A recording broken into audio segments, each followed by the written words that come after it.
আমার আল্লাহর মতো মায়াওয়ালার কেউ নাই। আল্লাহ বলে বান্দারে আমি আল্লাহ তোমাদেরকে জাহান্নামের জন্য তৈরি করি নাই, আমি আল্লাহ তোমাদেরকে জাহান্নামের জন্য তৈরি করি নাই, আমি আল্লাহ তাআলা তোমাদেরকে জান্নাতের জন্য তৈরি করেছি। এ বান্দা, পৃথিবীর শুরু থেকে আদম আলাইহিস সালাতু ওয়াস সালাম থেকে নিয়ে কিয়ামত পর্যন্ত যত মানুষ দুনিয়া জমিনে আসবে সবার নামে নামে আমি আল্লাহ তাআলা একটা একটা জান্নাত বানিয়েছি। আবু জাহেলের নামে একটা জান্নাত বানিয়েছি, উতবা সাহেবের জন্য একটা একটা জান্নাত বানিয়েছি, নমরুদ ফেরাউনের জন্য আমি আল্লাহ তাআলা একটা একটা জান্নাত বানিয়েছি। এ বান্দা আয়, ওয়াসির জন্য আল্লাহ তাআলা আরেকটা আয়াত নাযিল করে দিয়েছেন। আল্লাহ তাআলা বলে বান্দারে আয়, আমি আল্লাহ তোমার জন্য আরেকটা আয়াত নাযিল করে দিলাম। আল্লাহ তাআলা বলেন কুল ইয়া ইবাদিয়াল্লাযীনা আসরাফু আলা আনফুসিহিম লা তাকনাতু মির রাহমাতিল্লাহ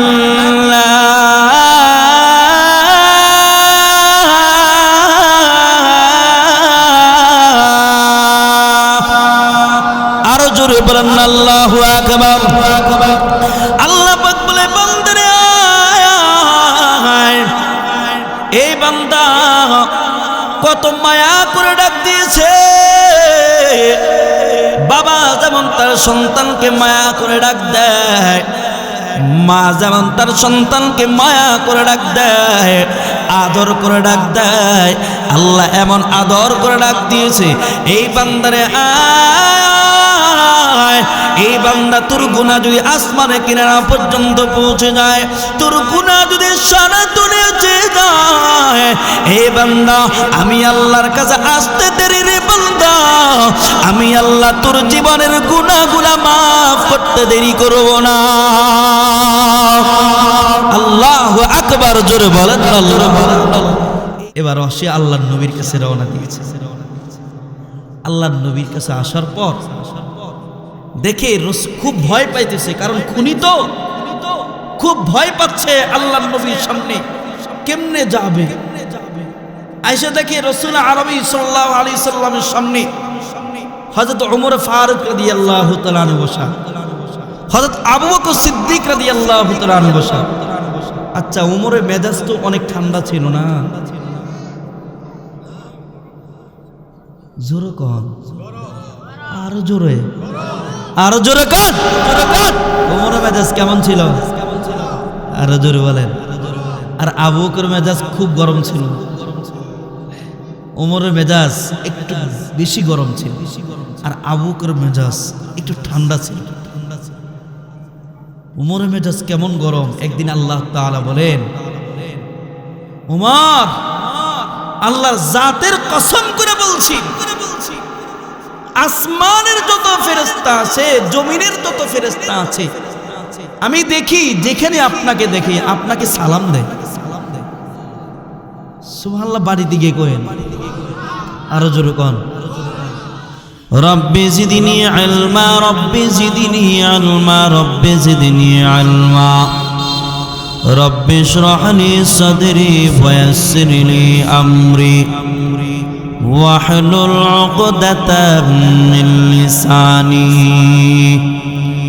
ইয়াফকাহু কওলি। रुखसार से बरक़ा का जरा पर्दा उठा दो, रुखसार से बरक़ा का जरा पर्दा उठा दो,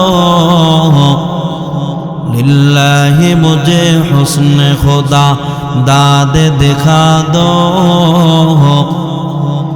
लिल्लाहि मुझे हुस्न खुदा दाद दिखा दो।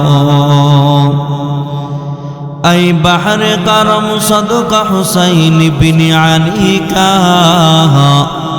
पियासा हूँ मुझे शरबत दीदार पिला दो, पियासा हूँ मुझे शरबत दीदार पिला दो। मैं दूर हूँ मजबूर हूँ ऐ सैयद आलम, मैं दूर हो मजबूर हो ऐ सैयद आलम, दीदार देखात नहीं आवाज सुना दो, दीदार देखात नहीं आवाज सुना दो। दुनिया के भी दिन की भी अपने करम से बिगड़ी हुई बातों को मेरी आज बना दो, बिगड़ी हुई बातों को मेरी आज बना दो। अल्हम्दुलिल्लाह मोहम्मदपुर पूर्व पाड़ा शुभपुर पश्चिम पाड़ा आलामीन जामे मस्जिदेर उद्योगे आयोजित 29तम ताफसीरुल कुरान महफिलेर मोहताराम सदर सभापति जनाब मोहम्मद जाकिर होसेन दुलाल साहेब, विशिष्ट समाजसेवक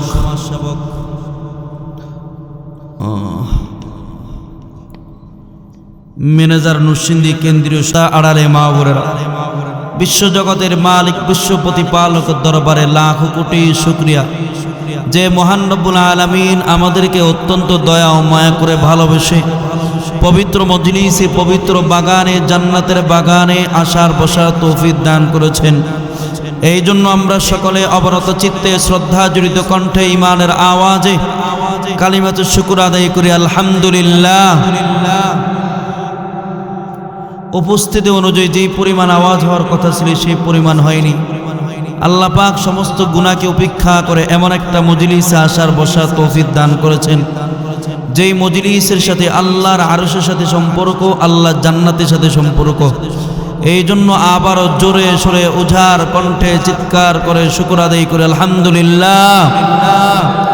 আরো জোরে বলেন। আপনারা সকলে ভালো আছেন বাজান? সকলে ভালো আছেন? আলহামদুলিল্লাহ। আল্লাহ পাক যে হালত রাখছে, একটু আরো সামনের দিকে আসেন, সামনের দিকে আসেন বাজান, সামনের দিকে আগান। রাস্তাঘাটে অনেক ভাই দাঁড়িয়ে আছে। আসলে এক একটা ফুলের এক একটা গ্রান নাকি, প্রতিদিন তো আর এই মাহফিল পাওয়া যাবে না। এই মজলিসটা বড় দামি একটা মজলিস, বড় বরকতি মজলিস। আল্লাহর নবী মুহাম্মদুর রাসূলুল্লাহ সাল্লাল্লাহু আলাইহি ওয়াসাল্লামের সোহবতে সাহাবা ইকরাম থেকে তারা জান্নাতি হয়েছেন। তা আমরা তো আর নবীকে পাবো না। নবী মুহাম্মদুর রাসূলুল্লাহ সাল্লাল্লাহু আলাইহি ওয়াসাল্লাম উম্মতের উলামা ইকরামদেরকে উম্মতের কাছে রেখে গেছেন। রাসূল বলেন আলাইকুম বিমুজালাসাতিল উলামা, তোমরা যদি উলামা ইকরামদের সোহবতে বসো, উলামা ইকরামদের সোহবতে থাকো, তাহলে সাহাবা ইকরাম যেমন জান্নাতি হয়েছে তোমরাও এমন জান্নাতি হয়ে যাইবা। সুবহানাল্লাহ জোরে বলেন, আরো জোরে বলেন। তো বড় দামি একটা মজলিস। এই মজলিসে বসলে আল্লাহ তাআলা গুনাহ মাফ করেন। কি মাফ করেন? সবাই বলেন, গুনাহ মাফ করে দেন। তার মানে এটা হলো ক্ষমার মজলিস, গুনাহ মাফের মজলিস। আল্লাহ তাআলা এই মজলিসে আসমান থেকে লক্ষ লক্ষ ফেরেশতা পাঠিয়ে দিয়েছেন। ফেরেশতারা আমাদেরকে বেষ্টন করে আছে। হাফাতুহুমুল মালাইকা, রাসূল বলেন যারা কোরআনের মজলিসে বসে এদেরকে পাহারা দেওয়ার জন্য আল্লাহ তাআলা আসমান থেকে লক্ষ লক্ষ ফেরেশতা পাঠিয়ে দেন। সুবহানাল্লাহ জোরে বলেন। ফেরেশতারা এবারে বেষ্টন করে আছে। এক একজন ফেরেশতা এক একজনের কাঁধের উপর দাঁড়াইতে দাঁড়াইতে আল্লাহর আরশ পর্যন্ত চলে গেছে। আল্লাহর কাছে গিয়ে বলে, আল্লাহ তোমার এই বান্দাগুলো কোরআনের আলোচনা শুনতেছে, তোমার আলোচনা শুনতেছে। আল্লাহ বলেন এরা কি কোনোদিন আমাকে দেখেছে? না, দেখে নাই। আল্লাহ বলেন তোরা রেকর্ড করে রাখ, আমি আল্লাহ এদের জীবনের সমস্ত গুনাহগুলো মাফ করে দিলাম, মাফ করে দিলাম। তার মানে এই মজলিসে গুনাহ বসলে গুনাহ মাফ হয়। কি মাফ হয়? একটু বাজান জোরে বলেন। এটা কি কুমিল্লার মানুষের আওয়াজ? কুমিল্লার মানুষের ইমানের পাওয়ারটা একটু বেশি না? জোরে কয় না, জোরে বলেন, জোরে বলেন। সুবহানাল্লাহ। আমি বলছি কুমিল্লার মানুষের ইমানের পাওয়ার বেশি না কম? জোরে বলেন, জোরে বলেন। হ্যাঁ বেশি। তাহলে একটু জোরে বলতে হবে। আল্লাহ তাআলা দুনিয়ার জমিনে মানব আর দানব দুইটা জাতিকে মাফ করার জন্য আল্লাহ তাআলা একটা হাতিয়ার দিয়েছেন, সেটা হলো তওবা। যা আল্লাহর কাছে বান্দা ফিরে আসবে, আল্লাহর কাছে ক্ষমা চাবে। শয়তান চায় আমাদেরকে গুনাহ করায়া, আমাদের দ্বারা গুনাহ করা আমাদেরকে জাহান্নাম পর্যন্ত পৌঁছায় দিতে, কিন্তু আল্লাহ বলেন না, আমার বান্দাকে গুনাহ মাফ করায়া জান্নাতে পৌঁছায় দিব। আরো জোরে বলেন, জোরে বলেন। আল্লাহ তাআলা তো হলেন রহমান রহিম। আমরা কোরআনের মধ্যে পড়ি না, আলহামদুলিল্লাহি রাব্বিল আলামিন আর রহমানির রহিম মালিকি ইয়াউমিদ্দিন ইয়াকা না'বুদু ওয়া ইয়াকা নাস্তাঈন اهدنا الصراط المستقيم صراط الذين أنعمت عليهم غير المغضوب عليهم ولا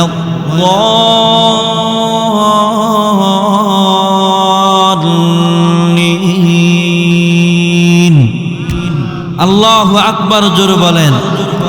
তাহলে আর রহমানির রহিম, রহমান কাকে বলে? রহমানের পরিচয় হলো দুনিয়ায়। যেমন আল্লাহ তাআলা একজন মুসলমানকে যেমন খাওয়ান, কাফেরকেও জোরে কোন, আরো জোরে বলেন, কাফেরকেও একজন মুসলমানকে যেমন আল্লাহ তাআলা বাতাস পৌঁছান, কাফেরকেও বাতাস পৌঁছান। একজন মুসলমানকে যেমন আল্লাহ তাআলা অক্সিজেন পৌঁছান, কাফেরকেও অক্সিজেন পৌঁছান। একজন মুসলমানকে যেমন আল্লাহ তাআলা নিয়ামতের সাগরে ডুবাইয়া রাখছেন, কাফেরকেও নিয়ামতের সাগরে ডুবাইয়া রাখছেন। এটার নামই হলো রহমান। সুবহানাল্লাহ, জোরে বলেন, জোরে বলেন। আর রহিম, রহিমের পরিচয় হবে কিয়ামতের ময়দানে। কিয়ামতের ময়দানে কাফেরদের উপর আল্লাহ তাআলার কোনো দয়া থাকবে না। কাফেরদের উপর আল্লাহর শুধু গুসা আর গুসা, রাগ আর রাগ থাকবে। আর মুমিনের উপর আল্লাহর দয়ায় আর দয়া থাকবে। সুবহানাল্লাহ, জোরে বলেন, আরো জোরে বলেন, আরো জোরে বলেন। আল্লাহর দয়ায় আর দয়া থাকবে। যেমন দেখেন, হাদিসে পাকের ভিতরে আছে একটা হাদিসের নাম হলো হাদিসুল বিতাকা, কাগজের হাদিস। নামটা কি? কাগজের হাদিস। কিয়ামতের ময়দানে এক ব্যক্তিকে আল্লাহ তাআলার সামনে হাজির করবেন। এই ব্যক্তিটার 99টা গুনার ফাইল থাকবে। কয়টা? সবাই বলেন কয়টা? 99টা গুনার ফাইল থাকবে। এক একটা ফাইল এত বড় হবে, রাসূল বলেন কুল্লু সিজিল্লিন মাদ্দাল বসর, যে বান্দার একটা ফাইল যখন খুলবে পুরা আসমান জমিন বিস্তৃত হয়ে যাবে। তাহলে বাকি 98টা ফাইল কত বড় হবে এটা চিন্তা করুন। এক কথায় আল্লাহর সৃষ্ট জগতে সংকলন হবে না। এই বান্দার 99টা গুনার ফাইলের ভিতরে ছোট্ট একটা নেকের কাগজ থাকবে। এই নেকের কাগজের ভিতরে লেখা থাকবে লা ইলাহা ইল্লাল্লাহু মুহাম্মাদুর রাসূলুল্লাহ। এবার আল্লাহ বলবে, বান্দা যাও, তোমার যেহেতু নেক আছে, এবার তুমি আমলনামা মাইপানো। বান্দা বলবেন, আল্লাহ আমার 99টা গুনার ফাইলের মোকাবেলায় ছোট্ট একটা নেকের কাগজের তো কোনো মূল্য নাই, কোনো দাম নাই। আমার গুনাহ আর গুনাহ, গুনাহ আর গুনাহ, তুমি আমাকে জাহান্নামে পাঠাইয়া দাও। আমার কোনো অভিযোগ নাই, আমার কোনো অভিযোগ নাই, তুমি আমাকে পাঠাইয়া দাও। আমার তো 100% বিশ্বাস একিন যে আমি জাহান্নামী। আল্লাহ জবাব দিবে, বান্দারে আমি তো জালেম না। সুবহানাল্লাহ, জোরে বলে। কি বলবে? আমি তো জালেম না, আমি জুলুম করতে পারি না। যতটুকু আমল করেছো ততটুকু প্রাপ্য তুমি পাইবা, ততটুকু তুমি ফলাফল পাইয়া যাবা। এবার আল্লাহ ফেরেশতাদেরকে ডাক দিবে, বা এ ফেরেশতারা, এর 99টা গুনার ফাইল এক পাল্লায় উঠাও, আর ছোট্ট একটা নেকের কাগজের পাল্লাটা আরেক পাল্লায় উঠাও। ছোট্ট একটা নেকের কাগজের নেক কাগজটা আরেক পাল্লায় উঠাও। আল্লাহর কি দয়া আর মায়া! 99টা গুনার ফাইলের পাল্লাটা একদম হালকা হয়ে যাবে, আর ছোট্ট একটা নেকের কাগজের পাল্লাটা ভারী হয়ে নিচে লেগে যাবে। আল্লাহ বলবেন, যাও বান্দা, দেখছো আমার কালিমার পাওয়ারটা কেমন, যাও তুমি জান্নাতের দিকে চলে যাও। সুবহানাল্লাহ, জোরে বলেন, জোরে বলেন। কেউ যদি ইখলাসের সাথে কালিমায়ে তাইয়্যিবা পড়ে, মহব্বতের সাথে তওবার উদ্দেশ্যে, আল্লাহ তাআলা তার জীবনের সমস্ত গুনাহগুলো মাফ করে দেন। তো আল্লাহ তাআলা হলেন বড় দয়াবান, বড় রহমান রহিম ওয়ালা। আল্লাহ যেমন দয়ালু, আল্লাহর নবীও তেমন দয়ালু ছিল। কেমন দয়ালু দেখেন, আমার আপনার নবী রাহমাতুল লিল আলামিন মুহাম্মদুর রাসূলুল্লাহ সাল্লাল্লাহু আলাইহি ওয়াসাল্লাম মক্কার কাফেরদের নির্যাতনের কারণে, নিপীড়নের কারণে মক্কা থেকে তিনি মদিনায় হিজরত করেছেন। আল্লাহর আদেশে, কার আদেশে? আঙ্গুলটা উঁচু করে দিয়ে বলেন, কার আদেশে? জোরে বলেন। আল্লাহর নাম কি নিতে খারাপ লাগে? তো একটু জোরে বলেন, আর জোরে বলেন। আমাদের মালিক কে? আরো জোরে কান। হয় নাই, নেতার নাম নিলে তো জোরে নেন। এবার জোরে একদম কণ্ঠটা ছেড়ে দিয়ে বলেন, আমাদের মালিক কে? মাশাআল্লাহ, আরো জোরে, আরো জোরে। হ্যাঁ, পাওয়ার আরো বাড়বে। বলেন, আমাদের মালিক কে? মালিক কে? আমাদের রব কে? রব কে? তা আল্লাহ আদেশে আমার আপনার নবী মক্কা থেকে মদিনায় হিজরত করেছেন। এরপর 8 বছর পরে আবার আল্লাহ তাআলা মক্কা বিজয় দিয়েছেন মুসলমানদেরকে। পুরা মক্কা মুসলমানদের হাতে চলে আসছে। এবার আল্লাহর নবী সাল্লাল্লাহু আলাইহি সাল্লাম সাহাবায়ে কিরামদেরকে নিয়ে মক্কায় প্রবেশ করেছেন। মক্কায় প্রবেশ করে নিজের বাড়িতে যান নাই, নিজের খানকায় যায় নাই, সরাসরি সাহাবায়ে কিরামদেরকে নিয়ে মসজিদে বাইতুল্লাহর ভিতরে ঢুকে সিজদায় পড়ে কান্না আরম্ভ করছেন। সুবহানাল্লাহ, জোরে বলেন, আল্লাহ জোরে বলেন। শুকরানা নামাজ আদায় করছেন, সিজদায় পড়ছেন, আল্লাহ তুমি আমাদেরকে বিজয় দিয়েছো, আমাদেরকে ফতে মক্কা দিয়েছো। কান্না আরম্ভ করলেন। এদিকে কাফেররা, চোরের মনে মনে পুলিশ, কাফেররা ভাবছে মুহাম্মদ তো আমাদের ঘরে হামলা দিবে, আমাদেরকে এই মক্কা থেকে বের করে দিবে, আর এই মক্কায় থাকা যাবে না, মুহাম্মদ আমাদের থেকে প্রতিশোধ নিবে। আল্লাহর নবী সাল্লাল্লাহু আলাইহি সাল্লাম বলেন, আমি তোমাদের থেকে প্রতিশোধ নেওয়ার জন্য আসি নাই, আমি প্রতিশোধ নিব না। আমার ভাই ইউসুফ আলাইহিস সালাম তার ভাইদের সাথে যে আচরণ করেছে, ইউসুফ আলাইহিস সালামকে ভাইয়েরা কত নির্যাতন করেছেন না? কথা বলেন না, কথা বলেন না। ভাইয়েরা ইউসুফ আলাইহিস সালামকে কূপের মধ্যে নিক্ষেপ করেছে। এরপর আল্লাহ তাআলা কুদরতিভাবে কিছু পথিকেরা এই কূপ থেকে উঠে আবার বাজারে গোলাম হিসেবে বিক্রি করছে। সর্বশেষ আল্লাহ তাআলা ইউসুফ আলাইহিস সালামকে মিশরের অর্থমন্ত্রী বানিয়েছেন। বানানোর পরে যখন দেশে দুর্ভিক্ষ শুরু হয়, মিশর, ইয়েমান, বিভিন্ন জায়গা থেকে তার কাছে আসছে অর্থের জন্য, খানার জন্য। ভাইয়েরাও আসছে তার কাছে খানার জন্য। ভাইয়েরা জানে না ইউসুফ তাদের ভাই মিশরের অর্থমন্ত্রী হয়েছে, এটা জানে না। তো ইউসুফ আলাইহিস সালাম চিনে ফেলছে ভাইদেরকে, আমার ভাইরা আমার কাছে খানার জন্য আসছে, কিন্তু ভাইদের থেকে প্রতিশোধ নেই, চুল পরিমাণ তাদেরকে তিরস্কার করে নাই। লা তাসরিবা আলাইকুম ইয়াউম। আল্লাহর নবী বলেন, আমার ভাই, আমিও আমার ভাই ইউসুফের মতো, হ্যাঁ মক্কার কাফেররা, আমি তোমাদের থেকে প্রতিশোধ নিব না, আমার কাছে আসলে আমি তোমাদেরকে মাফ করে দিব। সুবহানাল্লাহ, সুবহানাল্লাহ। আল্লাহর নবীর কথা শুনে কাফেররা, তোমার কি ভিতরে একটা সাউন্ড বক্স লাগাইতে বললা না? তাই কিচ্ছু তো শুনি না আমি, ওনার তো কথা বুঝি না, তোমরা বুঝো না, বুঝে নিয়ে আসবে না, একটা দুইটা নিয়ে আসলো দুটো। আল্লাহ, তা আল্লাহর নবী বলেন, হ্যাঁ কাফেররা, আমি তোমাদের থেকে প্রতিশোধ দেব না, আমার কাছে আসলে আমি মাফ করে দিব।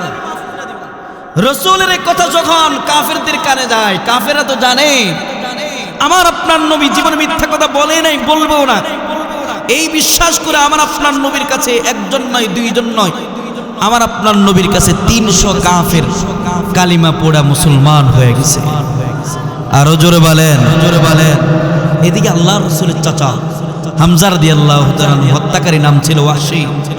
সেও চিন্তা করলো, আমার তো মুসলমান হতে মন চায়, তবে যে কেমনে মুসলমান হয়, মুহাম্মাদের কাছে গিয়া মনে হয় আমাকে মাফ করা হবে না, কারণ আমি যে পরিমাণ অপরাধ করেছি, মুহাম্মাদের চাচা হামজাকে শহীদ করেছি, হত্যা করেছি, তার কলিজা চিবাইছি, তাকে টুকরা টুকরা করে ফেলছি, এতগুলো অপরাধ নিয়ে কেমনে মুহাম্মাদের কাছে যাই? না না, আমাকে মাফ করা হবে না। আল্লাহ রাসূল কি বলছেন? قال النبي صلى الله تعالى عليه وسلم قال النبي صلى الله تعالى عليه وسلم من قتل أو زنى أو أشرك يلقى عذابا يضاعف له العذاب يوم القيامة। আল্লাহর নবী বলেন, যেই বান্দা মানুষকে হত্যা করে, জিনা ব্যভিচার লিপ্ত হয়, কুফর ও শিরকে লিপ্ত হয়, তার জন্য জাহান্নাম। সে চিন্তা করলো এই সব অপরাধ তো আমার ভিতরে আছে, আমি মুহাম্মাদের চাচা হামজাকে হত্যা করলাম, সারা জীবন জিনা ব্যভিচার লিপ্ত ছিলাম, সারা জীবন কুফর ও শিরকে লিপ্ত ছিলাম, এতগুলো অপরাধ নিয়ে কেমনে মুহাম্মাদের কাছে যায়? না না, আমাকে মাফ করা হবে না। কিন্তু আমার আল্লাহ তো বড় মায়াওয়ালা, আমার আল্লাহর মতো রহমওয়ালা দুনিয়ার জমিন আর কেউ নাই। আল্লাহ তাআলা সঙ্গে সঙ্গে আয়াত নাজিল করে দিয়েছেন। আল্লাহ তাআলা বলেন, ইল্লা মান তাবা ওয়া আমানা ওয়া আমিলা আমালান সালিহান ফাউলাইকা ইউবাদদিলুল্লাহু সাইয়্যাতিহিম হাসানাত। আল্লাহ তাআলা বলেন, আমি গুনাহ মাফ করব না, গুনাহ মাফ করব না। হ্যাঁ, তবে যে বান্দা তওবা করবে, ঈমান আনবে, আমি আল্লাহ তাআলাকে মহব্বত করবে, আমার নবীকে মহব্বত করবে, এমনকি মওত পর্যন্ত নেক আমল করবে, আমি আল্লাহ তার জীবনের সমস্ত গুনাহগুলোকে নেক দ্বারা পরিবর্তন করে দিব। এই আয়াতটা নাযিল হওয়ার পর রাহমাতুল লিল আলামিন চিঠির মাধ্যমে লেখা ওয়াহশীর কাছে পাঠায়া দিছি।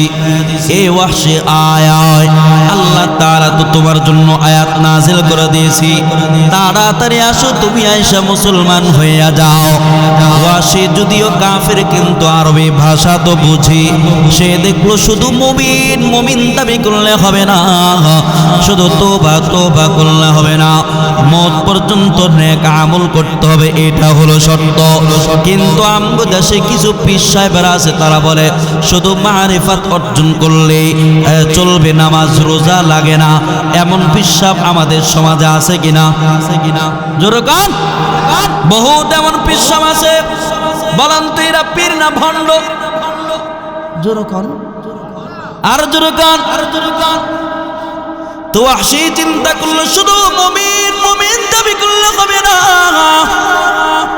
শুধু তওবা করলে হবে না রে ভাই, মওত পর্যন্ত আমল করতে হবে, মওত পর্যন্ত নামাজ পড়তে হবে। আমি মওত পর্যন্ত নামাজ পড়তে পারি কিনা জানি না, না না, মুহাম্মাদের কাছে আমি যাব না।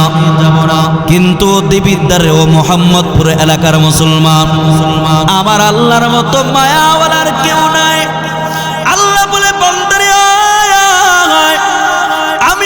তোমাদেরকে জাহান্নামের জন্য তৈরি করি না, আমি আল্লাহ তোমাদেরকে জাহান্নামের জন্য তৈরি করি নাই, আমি আল্লাহ তাআলা তোমাদেরকে জান্নাতের জন্য তৈরি করেছি। এ বান্দা, পৃথিবীর শুরু থেকে আদম আলাইহিস সালাতু ওয়াস সালাম থেকে নিয়ে কিয়ামত পর্যন্ত যত মানুষ দুনিয়া জমিনে আসবে, সবার নামে নামে আমি আল্লাহ তাআলা একটা একটা জান্নাত বানিয়েছি।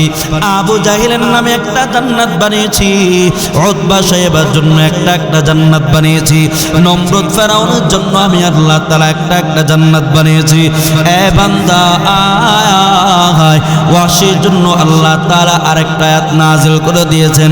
আল্লাহ তাআলা বলে, বান্দারে আয়, আমি আল্লাহ তোমার জন্য আরেকটা আয়াত নাযিল করে দিলাম।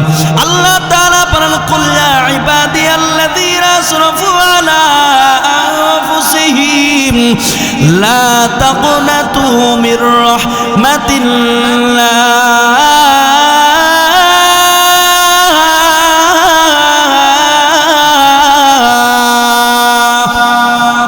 আরো জোরে বলেন আল্লাহু আকবার।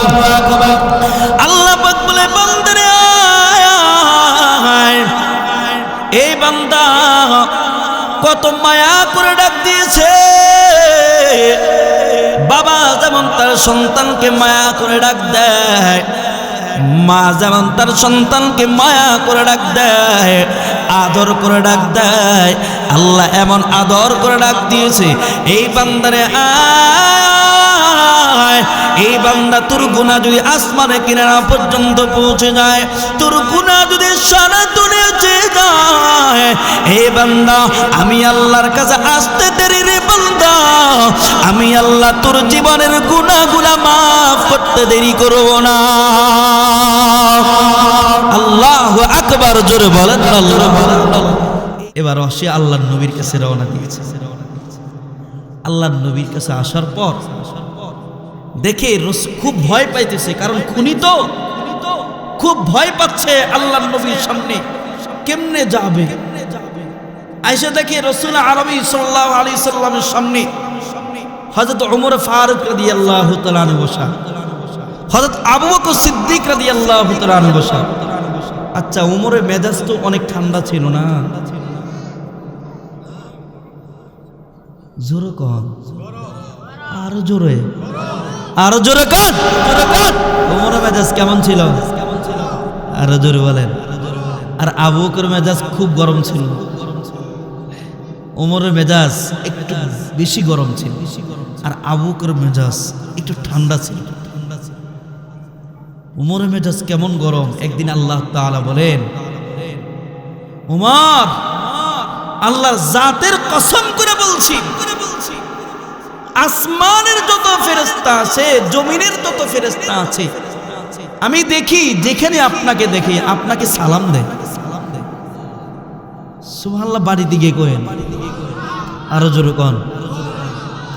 আর জমিনের যত শয়তান আছে, ইবলিস আছে, যেখানে আপনাকে দেখে আপনার ভয়ে আরেক রাস্তা দিয়ে পালায় চলে যায়। সুবহানাল্লাহ। হযরত ওমরকে আল্লাহ তাআলা আলাদা একটা আধ্যাত্মিক পাওয়ার দিয়েছেন। তো হযরত ওমর রাদিয়াল্লাহু তাআলাকে আল্লাহ তাআলা আলাদা একটা পাওয়ার দিয়েছে। কেমন পাওয়ার দিয়েছে? হযরত ওমর জুমার দিন এমন বসে বসে মিম্বরে খুতবা দিচ্ছিলেন। মিম্বর থেকে যখন খুতবা দিচ্ছিলেন, মদিনার থেকে প্রায় 1550 কিলোমিটার দূরে রাসূল আরবির একজন সাহাবী হযরত সারিয়া রাদিয়াল্লাহু তাআলা আনহু কাফেরদের সাথে যুদ্ধ করতেছিলেন। পাহাড়ের পিছন থেকে কাফেররা মুসলমানদের উপর আক্রমণ করবে, কিছু কাফেররা। হযরত ওমর মদিনার থেকে 1550 কিলোমিটার দূর থেকে এইভাবে দেখতেছে। সুবহানাল্লাহ, জোরে বলেন। হযরত ওমর ডাক দিয়া বলেন, ইয়া সারিয়াল জাবাল, হে সারিয়া, কাফেররা তোমাদের উপর অতর্কিত হামলা করবে, একটু তোমরা সতর্ক থাকো। হযরত সারিয়া সতর্ক থাইকা যুদ্ধ শেষ করে মদিনায় এসে বলে, ইয়া ওমর, ইয়া খলিফাতুল মুসলিমিন, আপনি যখন 1550 কিলোমিটার দূর থেকে ইয়া সারিয়াল জাবাল বলে ডাক দিয়েছেন, আপনার ইয়া সারিয়াল জাবাল 1550 কিলোমিটার দূর থেকে এই আওয়াজটা আমার কানে আসছে। একটু জোরে বলেন। চিন্তা করছে হযরত ওমর রাদিয়াল্লাহু তাআলা এই পরিমাণ পাওয়ার ছিল। তো এই ওমর যখন ওয়াহশীকে দেখছে, ওয়াহশী আল্লাহর নবীর কাছে আসছে, রাগী মানুষ তো বলে, ইয়া রাসূলুল্লাহ, ওই যে আপনার চাচার হত্যাকারী আসছে, তলোয়ারটি ঘর থেকে নিয়ে শুননি, তার গর্দান উড়াইয়া দেব। আল্লাহর নবী বলে, ওমর গরম হইয়েন না, সাবধান, ইন্নাল ইসলাম ইয়াহদিমু মা কানা ক্বাবলা, যে ইসলামের কাছে মাথা নত করবে, আত্মসমর্পণ করবে, আল্লাহ তাআলা তার অতীতের সবগুলো গুনাহ মাফ করে দেন। তো ওয়াহশী কালিমা পড়া মুসলমান হয়ে গেছে। তা আমি বলি যে আল্লাহ তাআলার কাছে ক্ষমা চাইলে, আল্লাহর কাছে মাফ চাইলে আল্লাহ মাফ করে দেয়, কিন্তু আমরা তো মাফ চাইতে পারি না। এই স্বভাব আমাদের ভিতরে নাই, অভ্যাস আমাদের ভিতরে নাই। অথচ সাহাবায়ে কিরাম তারা সবসময় কান্না করতেন, সাহাবায়ে কিরাম গুনাহ করছে তো আল্লাহ তাআলার কাছে ক্ষমা চাইছেন। তারা তো মানুষ, তাদের দ্বারা গুনাহ হয়েছে, কিন্তু তারা গুনাহ মাফ করায়া দুনিয়ার জমিন থেকে জান্নাতি হইয়া কবরে চলে গেছে। সুবহানাল্লাহ, সুবহানাল্লাহ। তো এই জন্য ভাইয়েরা আমার, দুনিয়ার জমিনে কাউকে ভয় পাওয়া যাবে না, একমাত্র আমার মালিক আল্লাহকে ভয় পাইতে হবে। আল্লাহ তাআলা বলেন, ইয়া আইয়ুহাল্লাযীনা আমানুত্তাকুল্লাহা হাক্কা তুকাতি ওয়া লা তামুতুন্না ইল্লা ওয়া আনতুম মুসলিমুন। আল্লাহ তাআলা বলেন, এ বান্দা, একমাত্র আমি আল্লাহ তাআলাকে ভয় করো। কাকে ভয় করতে হবে? আঙ্গুলটা উঁচু করে দিয়া বলেন, কাকে ভয় করতে হবে? একমাত্র আল্লাহ তাআলাকে ভয় করতে হবে। দুনিয়ার আর কাউকে ভয় করা যাবে না। আল্লাহ তাআলা বলেন, বান্দারে, আমি আল্লাহ তাআলার সামনে মাথা নত করো, আমি আল্লাহ তাআলার গোলামি তোমার ভিতরে ঢুকাও। এ বান্দা, আমি আল্লাহ তাআলার সামনে কেন তুমি মাথা নত করবে না? আমি আল্লাহ তাআলাকে কি ছোট মনে হয়? না না বান্দারে, আমি আল্লাহ তাআলার মতো শক্তিধর, আমি আল্লাহ তাআলার মতো কুওয়াতওয়ালা দুনিয়ার জমিনে কেউ নাই। আমি আল্লাহর মতো বড় আর কেউ নেই, কেউ নাই। এই বান্দা, তাকায় দেখো না, গত 2 মাস আগে আমি আল্লাহ তাআলা এত পরিমাণ বাংলাদেশে ভূমিকম্প দিয়েছি। মাত্র 3টা সেকেন্ডে বাংলাদেশে আল্লাহ তাআলা এই পরিমাণ ভূমিকম্প দিয়েছেন। সারা বাংলাদেশের মাটি এইভাবে নড়াচড়া শুরু হয়ে গেছে। হাইরে, ঢাকা শহরে কত বিল্ডিং ভেঙে চুরমার হয়ে গেছে, 7-8 তলা বিল্ডিং ভেঙে চুরমার হয়ে গেছে। কত বিল্ডিং এইভাবে 7-8 তলা বিল্ডিং মাঝখানে ফাটল সৃষ্টি হয়ে গেছে। এমনকি 3টা সেকেন্ডের ভিতরে কত মানুষ মারা গেছে। আল্লাহ তাআলা বলে, বান্দারে, দুনিয়ার জমিনে যদি এমন হয় তাহলে আখিরাতের ময়দানে কেমন হবে? বান্দারে, একটু চিন্তা করো, কিয়ামতের ময়দানে কেমন হবে? যখন ইসরাফিল আলাইহিস সালাতু ওয়াস সালাম সিংহে ফু দিবে, একটা ফুই নয়, একটা, দুইটা, তিনটা, এমন ভাবে সিংহে ফু দিবে, পুরো আসমান জমিন সব তুলার মতো উঠতে থাকবে, জমিন তুলার মতো উঠতে থাকবে বাজান, এমনকি আসমান তুলার মতো উঠতে থাকবে, সব কিছু এইভাবে তুলার মতো উঠতে থাকবে। আল্লাহ তাআলা বলেন, ইদা জুলজিলাতিল আরদু জিলজালাহা ওয়া আখরাজাতিল আরদু আসকালাহা ওয়া ক্বালাল ইনসানু মা লাহা ইয়াওমা ইদিন তুহাদ্দিথু আখবারাহা আল কারিআতু মাল কারিআ। সবাই আমার সাথে বলেন, আল কারিআতু মাল কারিআ ওয়া মা আদরাকা মাল কারিআ ইয়াওমা ইয়াকুনুন নাসু কাল ফারাশিল মাবসুস ওয়া তাকুনুল জিবালু কাল আইনিল মাগফুশ। আল্লাহ তাআলা বলেন, আসমান জমিন সব তুলার মতো উঠতে থাকবে, জমিনের ভিতরে যত খনিজ পদার্থ আছে সব এইভাবে জমিনের উপরে উঠে যাবে, স্বর্ণ রূপা সব জমিনের উপরে উঠে যাবে, মৃত মানুষগুলো সব জিন্দা হয়ে যাবে, সব মৃত মানুষগুলো জিন্দা হয়ে বলবে, ওয়া ক্বালাল ইনসানু মা লাহা, হায় রে, আজকে আমাদের কি হলো, কি হলো? ক্বালু ইয়া ওয়াইলানা মান বা'আথানা মিন মারকাদিনা হাযা মা ওয়া'দার রহমান। যেই মানুষগুলো কিয়ামত পর্যন্ত ঘুমাবে, জান্নাতি মানুষ, যত জান্নাতি মানুষ আছে এরা কিয়ামত পর্যন্ত ঘুমাবে। যখন ইসরাফিল আলাইহিস সালাতু ওয়াস সালাম সিংহে ফু দিবে, এই জান্নাতি মানুষগুলো সব কবর থেকে উঠবে আর বলবে, আল্লাহ, আমাদেরকে এই আরামের ঘুম থেকে কে জাগ্রত করলো? আল্লাহর পক্ষ থেকে আওয়াজ আসবে, এটা হলো আমার মালিকের ওয়াদা, সবগুলো মানুষ কিয়ামতের ময়দানে উঠবে। এই ভাই, এইভাবে কিয়ামতের ময়দানে সব মানুষগুলো উঠতে থাকবে। আমি দুনিয়ার জমিনে যত অপরাধ করেছি, যত অন্যায় করেছি, সব অপরাধগুলো জমিন প্রকাশ করে দিবে, হাত পা আমার বিরুদ্ধে সাক্ষী দিবে। যে জমির উপরে বসে বসে আমি গুনাহ করেছি রে ভাই, যেই জমির উপরে আমি বসে বসে অন্যায় করেছি, ফেসবুক দিয়ে বসে বসে গুনাহ করেছি, মেসেঞ্জারে দিয়ে আমি বসে বসে গুনাহ করেছি, ওই জমিনের অংশটুকু আল্লাহ তাআলার কাছে বলবে, আল্লাহ তোমার এই বান্দা আমার উপর বসে বসে গুনাহ করেছে, মিথ্যা কথা বলেছে, আমার উপর বসে বসে জিনা করেছে, গীবত করেছে, মানুষকে কষ্ট দিয়েছে। এই জমিনের অংশটুকু আমার আপনার বিপক্ষে সাক্ষী দিয়া জাহান্নাম পর্যন্ত পৌঁছা দিবে।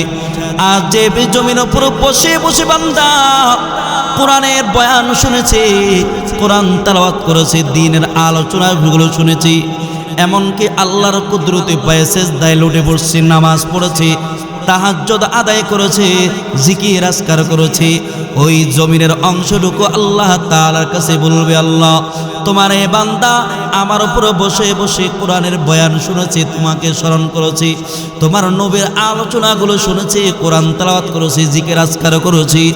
এইভাবে আল্লাহ তাআলার কাছে সব বর্ণনা করে দিয়া এই জমিনের অংশটুকু আল্লাহ তাআলার কাছে সাক্ষী দিয়া আমাকে আপনাকে জান্নাত পর্যন্ত পৌঁছা দিবি। সুবহানাল্লাহ। এই জন্য তো কিয়ামতের ভয় আমাদের ভিতরে রাখা, কিন্তু কিয়ামতের ভয় আমাদের ভিতরে নাই, জাহান্নামের ভয় আমাদের ভিতরে নাই। অথচ সাহাবায়ে কিরাম জাহান্নামকে কত ভয় করতেন, এতটুকু চিন্তা করে করে কান্না করতেন, আল্লাহ কেমনে তোমার সামনে দাঁড়াবো, আমার তো কোনো আমল নাই, কিয়ামতের ময়দানে কেমনে তোমার সামনে দাঁড়াবো। যেমন নাকি আবু বকর প্রতিদিন কান্না করতেন জাহান্নামের ভয়ে, কিয়ামতের ভয়ে কান্না করতেন, অথচ আবু বকর কত দামি একজন সাহাবী, সরকারে দো আলম নবী মুহাম্মদুর রাসূলুল্লাহ সাল্লাল্লাহু আলাইহি ওয়াসাল্লাম প্রাথমিকভাবে যখন আমার আপনার নবীর নবুয়ত প্রাপ্তির পর, নবী হওয়ার পর আবু বকরের কাছে ইসলামের দাওয়াত নিয়ে আসছে। আবু বকর ইসলামের দাওয়াত ফিরায় দেয় নাই, সাথে সাথে কালিমা পড়া মুসলমান হয়ে গেছে। পুরুষ মুসলমানদের ভিতরে ১ নম্বর মুসলমান হলেন হযরত আবু বকর। সুবহানাল্লাহ, জোরে বলেন।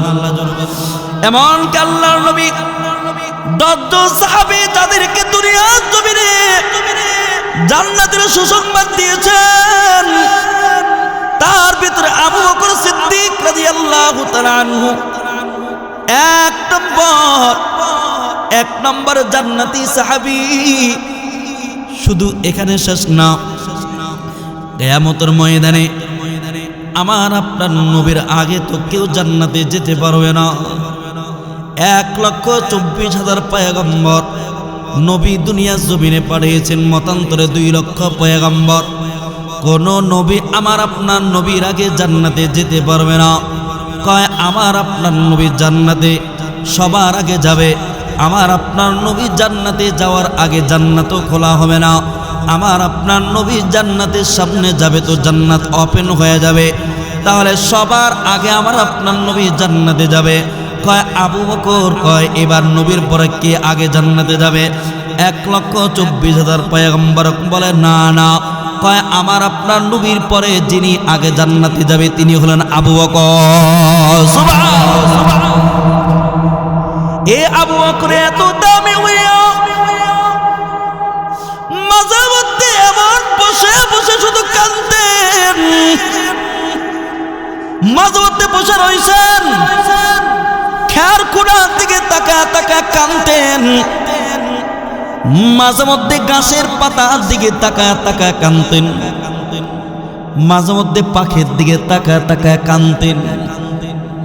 একদিনের ঘটনা, একদিন একটা পাখি একটা ডাল থেকে আর একটা ডালে দৌড়াদৌড়ি করতেছে। হযরত আবু বকর পাখির দিকে তাকায় তাকায় কান্দে আর বলে, ইয়া লাইতানি কুনতু আসফুরা, আয় আল্লাহ আমি যদি পাখি হইতাম কতই না ভালো হইতো, আমি যদি খেরকুনা হইতাম কতই না ভালো হইতো,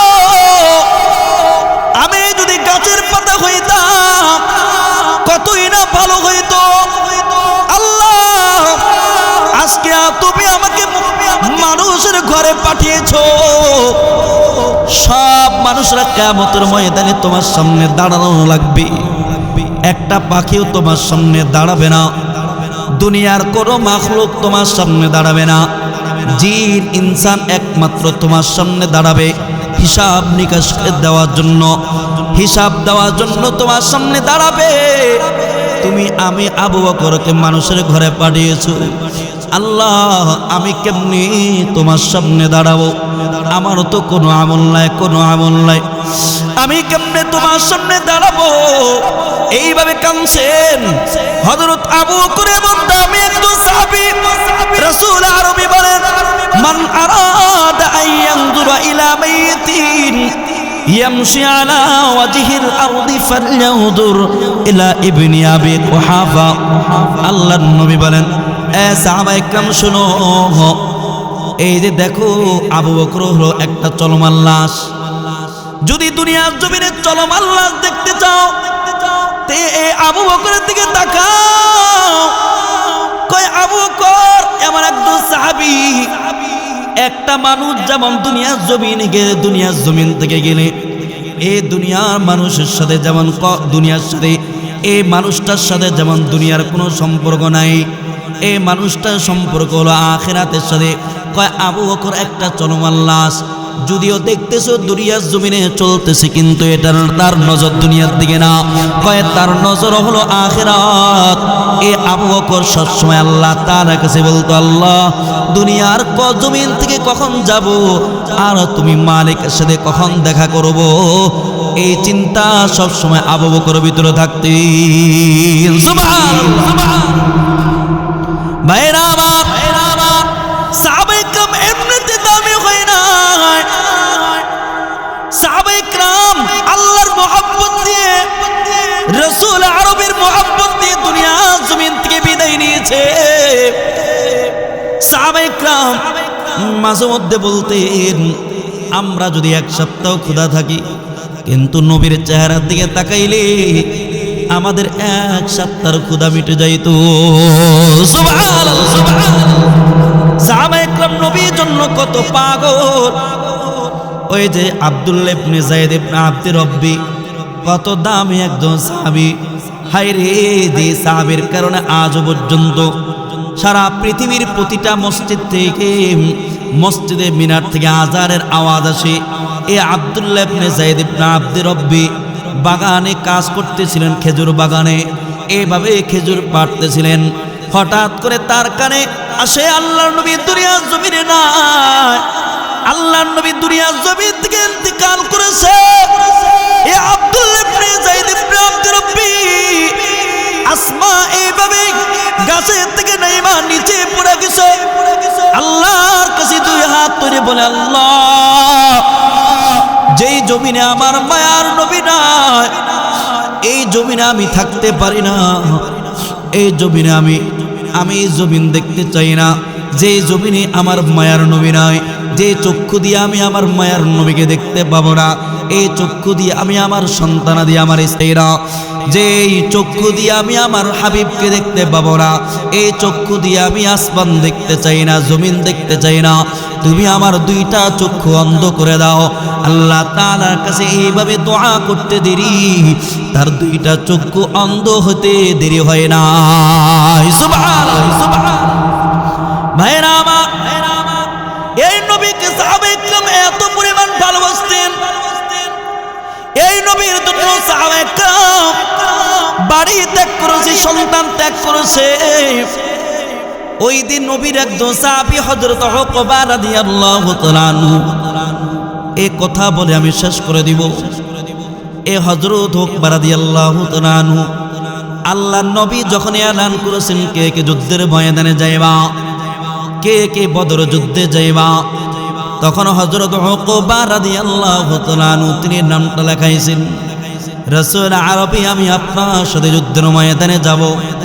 হযরত উকবা রাদিয়াল্লাহু তাআলা আনহু, তার একজন ছোট বাচ্চা আছে, নামটা হলো বশীর। বশীরের বয়স যখন 6 থেকে 8 বছর, এই বাচ্চাটার মা নাই, অনেক আগে দুনিয়ার জমিন থেকে বিদায় নিয়েছে। এমনকি তার বড় ভাই নাই, তার বড় বোন নাই, আত্মীয় স্বজন বলতে দুনিয়া জমিনে আর কেউ নাই। এই বশিরের বাবা হযরত উকবা রাদিয়াল্লাহু তাআলা আনহু আল্লাহর রাসূলের বুকে যুদ্ধের এলান শুনে যুদ্ধের ময়দানে চলে গেছে। এইদিকে সন্তানকে একবারের জন্য বলে যায় না যে আমি যুদ্ধের ময়দানে যাচ্ছি। বশির ছোট মানুষ, সে জানে না তার বাবা দুনিয়ার জমিন থেকে তার বাবা আল্লাহর রাসূলের সাথে যুদ্ধের ময়দানে গিয়েছে। বশির ছোট মানুষ সারাদিন খেলাধুলা করে বিকাল বেলায় বাবাকে খুঁজে পায় না। লোকজনকে জিজ্ঞাসা করে, ভাই রে আমার আব্বু কোথায় একটু বলো না। লোকজন বলে, তোমার আব্বু তো রাসূল আরবীর সাথে যুদ্ধের ময়দানে গিয়েছি। বশির বাচ্চা মানুষ সারাদিন খেলাধুলা করে বেকাল। বশির ছোট মানুষ অপেক্ষায় করতেছে তার আব্বু কখন আসবে, তার আব্বু কখন আসবে। বশির অপেক্ষা করতেছে তার আব্বু কখন আসবে। 3-4 দিন পার হয়ে যায়, তার আব্বুকে দেখা যায় না। হায়রে এই বশির মসজিদে নবীর বারান্দা ঘুমায়। কেউ খানা দিলে খায়, না দিলে না খায়, আর অপেক্ষা করে আমার আব্বু কখন আসবে। হঠাৎ করে একদিন তাকায় দেখি আল্লাহর নবী রাহমাতুল লিল আলামিন সাহাবা ইকরামদেরকে নিয়ে মদিনায় হাজির। বশির বাচ্চা মানুষ মসজিদের নবীর গলির সামনে দৌড়ায় চলে গেছে। সাহাবা ইকরামদের কাফেলার ভিতরে ঢুকে ঢুকে তার বাবাকে খুঁজতেছি। সব সাহাবা ইকরামদের চেহারা দেখি, আল্লাহর নবীকে দেখে, কিন্তু বশির বাচ্চা মানুষ তার আব্বুর চেহারা দেখে না। তার বাবাকে অনেক খোঁজাখুঁজি করেছে, কিন্তু তার আব্বুর চেহারা দেখে না। সব সাহাবা ইকরাম এমন করে মিম্বরে বসা, আল্লাহর নবী এমন করে মিম্বরে বসে আছেন, সাহাবা ইকরাম মসজিদের নববীতে বসা। বশির বাচ্চা মানুষ পিছন দিক থেকে সাহাবা ইকরামদেরকে ফাঁকা করে করে রাসূল আরবীর সামনে দাঁড়িয়েছে। আল্লাহ রাসূলের সামনে দাঁড়িয়ে বলে, মায়ার নবী আপনার সব সাহাবীদের চেহারা দেখি, কিন্তু আমি তো আমার আব্বুর চেহারা দেখি না। আমার আব্বু কখন আসবে একটু বলেন না। আল্লাহর নবী কোনো জবাব দেয় না, লজ্জায় চেহারাটা লাল হয়ে গেছে। আল্লাহর নবীর চেহারাতে চোখ দুইটা থেকে টপটপ করে পানি পড়া আরম্ভ হয়ে গেছে। মায়ার নবী কেমন করে বলবে, তোমার আব্বু তো যুদ্ধের ময়দানে গিয়ে শহীদ হয়ে আল্লাহর জান্নাতে চলে গেছে। মায়ার নবী কোনো জবাব দেয় না, কোনো জবাব দেয় না। বাচ্চাটা বারবার বলে, আমার আব্বু কোথায়। আল্লাহর নবী সর্বশেষ ডান দিকে চেহারাটা ঘুরে ফেলছি। বাচ্চাটা ডান দিকে দৌড়া চলে আসছে, মায়ার নবী গো আমার আব্বু কোথায়। আল্লাহ নবী রাহমাতুল লিল আলামিন আবার বাম দিকে চেহারাটা ঘুরে ফেলছি। বাচ্চা মানুষ আবার বাম দিকে দৌড়া চলে আসছে, মায়ার নবী আমার আব্বু কোথায়। রাহমাতুল লিল আলামিন কোনো জবাব দেয় না। পীড়াপিড়ির কারণে সর্বশেষ আল্লাহর নবী আসমানের দিকে মাথাটা উঠে আমার মালিক আল্লাহকে ডাক দিও, গো আল্লাহ কেমন করে বাচ্চাকে বলবো তোমার আব্বু তো যুদ্ধের ময়দানে গিয়ে শহীদ হইয়া আল্লাহর জান্নাতে চলে গেছে। আল্লাহ নবী কোনো জবাব দেয় না, কোনো জবাব দেয় না। যখন দেখলো বাচ্চারা দেখলো আমার আপনার নবী কোনো জবাব দেয় না, এবার বাচ্চাটা আল্লাহর নবীর সামনে আস্তে করে বসে নবীর দুইটা পা ধরে ধরে কাঁদতেছে আর বলে, মায়ার নবী রাহমাতুল লিল আলামিন আমার আব্বু না আপনার সাথে যুদ্ধের ময়দানে গিয়েছে, আমার আব্বু কখন আসবে একটু বলেন না। মায়ার নবী রাহমাতুল লিল আলামিন যখন দেখলো বাচ্চাটা বারবার এভাবে পিড়াপিড়ি করতেছে, দুইটা পা ধরে কাঁদতেছে, আমার আপনার মায়ার নবী জবাব না দিয়ে পারেন না। মায়ার নবী বলে, বশির রে তোর আব্বু তো যুদ্ধের ময়দানে গিয়ে শহীদ হয়ে আল্লাহর জান্নাতের দিকে চলে গেছে। জোরে বলেন না সুবহানাল্লাহ। এবার বাচ্চাটা আরো জোরে জোরে কান্না আরম্ভ করেছে। মায়ার নবী রাহমাতুল লিল আলামিন, আজকে কতদিন হয়ে গেছে আমার মা দুনিয়ার জমিন থেকে বিদায় নিয়েছে। হিজরতের আগে মক্কায় থাকতে দুনিয়ার জমিন থেকে বিদায়। কতদিন হয়ে গেছে আমার মাকে একবার মা বলে ডাক দিতে পারি না, আমার মাকে মা বলে ডাক দিতে পারি না, মার চেহারাটুকু দেখি না। আজকে বুঝি আমার বাবা আমাকে এতিম করে দুনিয়ার জমিন থেকে বিদায়। ওগো মায়ার নবী, আজ থেকে আমি কাকে বাবা বলে ডাক দিব? দুনিয়ার জমিনে আমার বড় ভাই নেই, বড় বোন নেই, আত্মীয় স্বজন বলতে কেউ নেই। আমি ছোট মানুষ, আমি একা একা খাইতে পারি না, একা একা ঘুমাইতে পারি না। মায়ার নবী গো, ওই যে তাকায় দেখেন পশ্চিম আকাশে সূর্য ডুবে যাইতেছে। প্রতিদিন সন্ধ্যা হলে আমার বাবার হাত ধরে ধরে আমি মসজিদে নববীতে আসি। আমি বাবার সাথে মাগরিবের নামাজ আদায় করে আবার বাবার হাত ধরে ধরে আমি বাসায় ফিরে যাই। রাতের বেলায় যখন ঘুমাই, আমার বাবার বুকের উপর মাথা রেখে আমি ঘুমাইতাম। আজ থেকে আমি কার বুকের উপর মাথা রেখে ঘুমাবো? কে আমাকে খাওয়াই দিবে? কে আমাকে গোসল করা দিবে? আমি কাকে বাবা বলে ডাক দিব? মায়ার নবী রাহমাতুল লিল আলামিন বাচ্চাটার জবান থেকে এমন কথা শুনে দুই চোখ বেয়ে বেয়ে পানি ফেলে কান্না করতেছেন। কারণ মায়ার নবী রাহমাতুল লিল আলামিন তিনি জানেন একজন এতিমের অন্তরে কেমন ব্যথা। কারণ আমার আপনার মায়ার নবীর মা ছিল না, বাবা ছিল না। মায়ার নবী জন্মের আগে বাবাকে হারাইছে, 6 বছর বয়সে মাকে হারাইছে, 8 বছর বয়সে দাদা আব্দুল মুত্তালিবকে হারাইছে। এমন মায়ার নবী, এতিম নবী, তিনিও কাঁদতেছেন। আল্লাহর নবী রাহমাতুল লিল আলামিন খুব জোরে সোরে কাঁদতেছেন। আজকে আমরা এখানে যারা আছি আমাদেরও তো অনেকের মা নাই, বাবা নাই, এমন আছে না? কথা বলেন না কা? দেখি কার জানি মা নাই, বাবা নাই, একটু হাতগুলো দেখি। আয় আল্লাহ, এ হাতগুলোর দিকে তাকাও। তোমার এই বান্দাগুলোর মা নাই, বাবা নাই। যার মা নাই, বাবা নাই, সে বুঝে দুনিয়ার জমিনে মা কত দামি, বাবা কত দামি। ও যুবক, আজকে এ মা পাইয়া মার কদর করো না, বাবা পাইয়া বাবার কদর করো না। সাবধান, আমাদের এক বুজুর্গের মা দুনিয়ার জমিন থেকে বিদায় নিয়েছে। বুজুর্গ বলে, হাই রে, এতদিন পর্যন্ত যার দোয়ায় দুনিয়ার জমিনে আমি নিরাপদে ছিলাম, আজকে ওই মা দুনিয়ার জমিন থেকে বিদায় নিল। সন্তানের জন্য মা যদি দোয়া করে, আসমানের রহমতের দরজাগুলো খুলে যায়।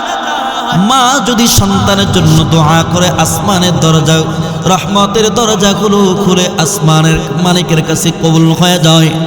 এই জন্য মা বাবাকে কোনোদিন কষ্ট দেওয়া যাবে না। আল্লাহর নবী রাহমাতুল লিল আলামিন বাচ্চাটাকে সান্ত্বনা দেওয়ার জন্য বাচ্চাটার মাথায় হাত রেখে বলে, বসির রে, চিন্তা করবা না, টেনশন করবা না। আজ থেকে আমি নবী, তোমার বাবা আয়েশা হলো তোমার মা। আল্লাহু আকবার। আর জোরে বলেন না আল্লাহু আকবার। এমনকি আমি নবীর ঘরটা হলো তোমার ঘর। আল্লাহর নবী যখন বাচ্চাটাকে এভাবে সান্ত্বনা দিলেন, এবার বাচ্চারা কান্না থেমে যায়।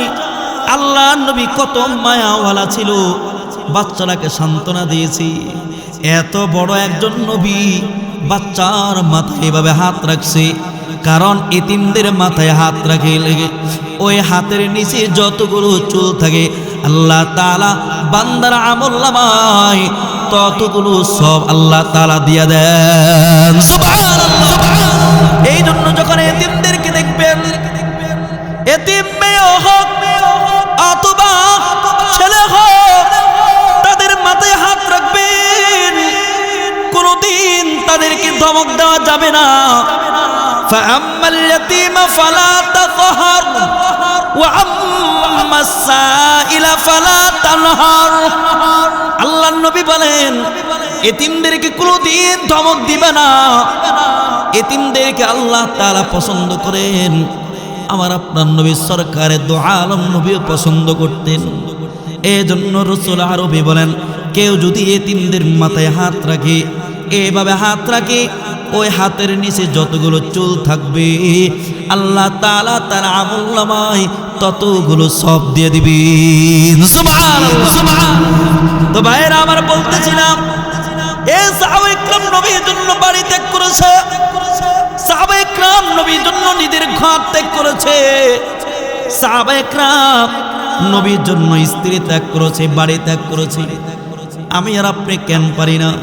আজকে দুনিয়ার মায়ায় মোহাব্বত পড়ে আল্লাহ তাআলাকে ভুলে গেছি, নবীকে ভুলে গেছি, দুনিয়ার রং তামাশায় পড়ে আখিরাতকে ভুলে গেছি।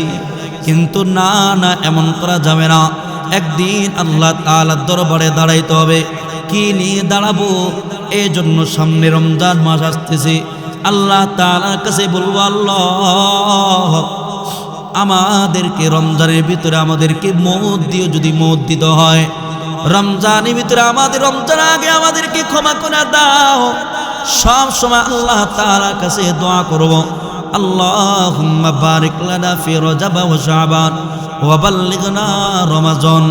আল্লাহর রাসূল বলেন, আল্লাহর রাসূল এইভাবে দোয়া করতেন, আল্লাহ রজব এবং শাবানে আমাদেরকে বরকত দিয়ে দাও। আল্লাহ রজব শাবান আমাদেরকে বেশি বেশি বরকত দাও, যাতে করে রমজানে আমাদের রিজিক নিয়ে ব্যস্ত হতে না হয়। এই জন্য রমজানে আগে প্রস্তুতি নিয়ে নেন। রমজানে আমরা ব্যবসা বাণিজ্য করার প্রয়োজন নেই। রমজানে দুনিয়া নিয়ে ব্যস্ত থাকবো না, আল্লাহকে নিয়ে ব্যস্ত থাকবো, নামাজ নিয়ে ব্যস্ত থাকবো, কোরআন তেলাওয়াত নিয়ে ব্যস্ত থাকবো। আজকে তো আমরা কোরআন তেলাওয়াত করতে পারি না, আমাদের ভিতরে আমাদের মতো হতভাগা আর কেউ নেই, অথচ কোরআন তেলাওয়াত করলে আল্লাহ তাআলার সাথে আমার সম্পর্ক হয়ে যায়। কয় বান্দা যত বেশি কোরআন তেলাওয়াত করবে আল্লাহ তাআলার সাথে সম্পর্ক হয়ে যায়। কয় আল্লাহ তাআলার সাথে সম্পর্ক হওয়ার জন্য আল্লাহ তাআলা একটা টেলিফোন দিয়েছেন, এটা হলো কোরআন। যে যত বেশি কোরআন তেলাওয়াত করবে আল্লাহ তাআলার সাথে তত বেশি তার সম্পর্ক হয়ে যাবে।